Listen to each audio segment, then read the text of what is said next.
আসলে ফেসবুক থেকে আসলে ফেসবুকে কাজ করতে গেলে ধৈর্য অবশ্যই দরকার। ধৈর্যশালা আসলে ফেসবুকে কাজ করে সফলতা অর্জন করাটা একেবারেই সম্ভব না। আপনাকে অনেক অনেক পরিমাণে ধৈর্য যদি আপনার থাকে তাহলে আপনি ফেসবুকে কাজ করতে পারবেন। আসসালামু আলাইকুম, আমি আঞ্জুমান, আপনাদের বোন আঞ্জুমান আহমেদ ব্লগস থেকে বলছি। তো আজকে সকাল থেকেই কিন্তু ব্লগসটা শুরু করেছি।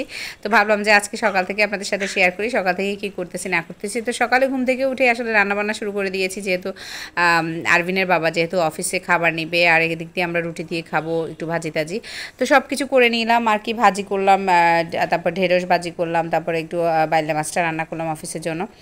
আর এদিক দিয়ে আরিনাকে একটু পড়তে বসাইছি, পড়াশোনা সব শেষ করে এবার আমার বড় ছেলে আর কি, ও টিফিন নিয়ে যায়নি, ওর স্কুলে একটু টিফিন দিয়ে আসার জন্য ওর স্কুলে যাচ্ছিলাম। তো ওর স্কুলে গিয়ে আবার একটু রংচা টংচা খেলাম। এসে আবার বিকেলবেলা আসলে ওই স্কুল থেকে এসে সবাই কী খাবে, বিকেলবেলা কী খাবে, সব কিছু চিন্তা করে আমার কাজ করতে হয়। স্কুল থেকে এসে আবার নাস্তা বানাবো, বিকেলের নাস্তাটা রেডি করে রাখতেছি।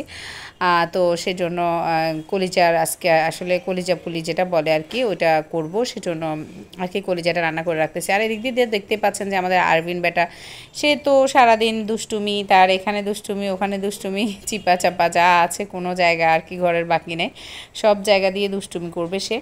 তো আমি আসলে কলিজাটা একদম সুন্দর করে ভুনা করে নিয়েছি, যেহেতু কলিজা পুলিটা করব। তো পুলি পিঠা তো আমরা আসলে বিভিন্নভাবে খাই, তো কলিজা দিয়ে কিন্তু এটা খুবই ভালো লাগে, বাচ্চারাও খুব পছন্দ করে। আমি আর ভিডিও করলাম না, ময়দাটা পরোটার আটা যেটা আমরা করি, পরোটার ডোটাই করে নিয়েছি, শুধু কালি জিরাটাই অ্যাড করেছি। তো দেখতে পাচ্ছেন যে আমি আমার হেল্পিং হ্যান্ড বানিয়ে দিচ্ছি, আমি সেগুলোকে একটু বানাচ্ছি, ও রুটি বানিয়ে দিচ্ছে, আমি আর কি পুলিগুলো বানাচ্ছি। একদম সিম্পলি বানাচ্ছি, যেহেতু আমরা আসলে বাসায় খাবো, বাসায় পোলাপান খাবে, আমরা সবাই মিলে খাবো, সেজন্য আসলে অত বেশি স্টাইল করতেছি না। তো আমি জাস্ট কাঁটা চামচ দিয়ে এটা একটু ডিজাইন করে নিচ্ছি, এটুকুই। আর এইরকম করতে করতে আমি অনেকগুলো আসলে পিঠাপুলি বানিয়ে নিয়েছি, কারণ বিকেলবেলা দেখা যায় যে 2-3টা আসলে ভাজি করে দিলে, একটু চা আর 2টা পিঠাপুলি হলে কিন্তু খাওয়াটা আসলে ভালোই লাগে, নাস্তাটা খুবই ভালোভাবে জমে। তো দেখতে পাচ্ছেন যে সব কিছু আসলে ভিডিও করে নিই, এই কয়টা আসলে ভিডিও করে নিয়েছি। আর এদিক দিয়ে আমাদের একটা কাঁঠাল খেলাম কতক্ষণ, আর আরবিনের অবস্থা তো দেখেন। এই তো এইটুকুই ছিল আমার ব্লগসটা। আর এরপরে আমাদের আরবিনের দুষ্টুমি আর বিকেলবেলা ছাদে যাওয়া, সব কিছু মিলিয়ে আজকের ব্লগস। তো আমার আজকের ব্লগসটা আসলে কেমন লেগেছে অবশ্যই জানাবেন, ভালো লাগলে অবশ্যই লাইক কমেন্ট ফলো শেয়ার দিয়ে পাশে থাকবেন। আল্লাহ হাফেজ। কি করো আরবিন? ঘর মুছতেছো? তোমার মা তোমাকে দিয়ে ঘর মুছায়? তোমাদের বাসায় বুয়া নাই? তাও তুমি ঘর মুছতেছো? আহারে, তোমার বেতন কত? বেতন আছে? কত বেতন দেয় তোমাকে? 1 টাকা বেতন দেয় না? তুমি পড়ালেখা করবা না সেজন্য তুমি ঘর মুছতেছো? হ্যাঁ, তুমি পড়ালেখা করবা না সেজন্য ঘর মুছতেছো?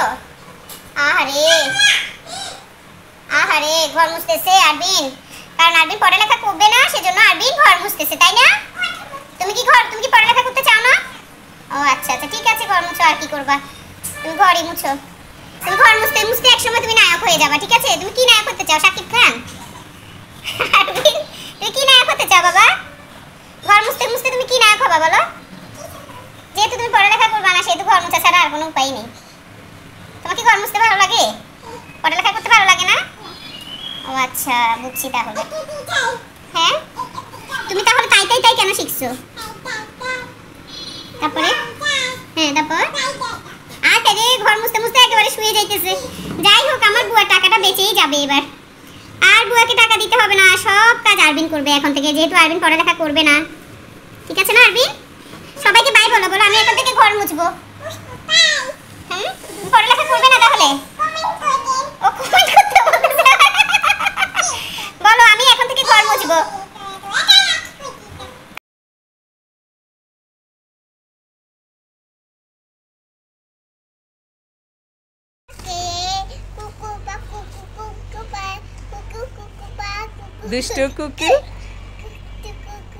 দুষ্টু কুকিল ডাকে রে, কুকু কুক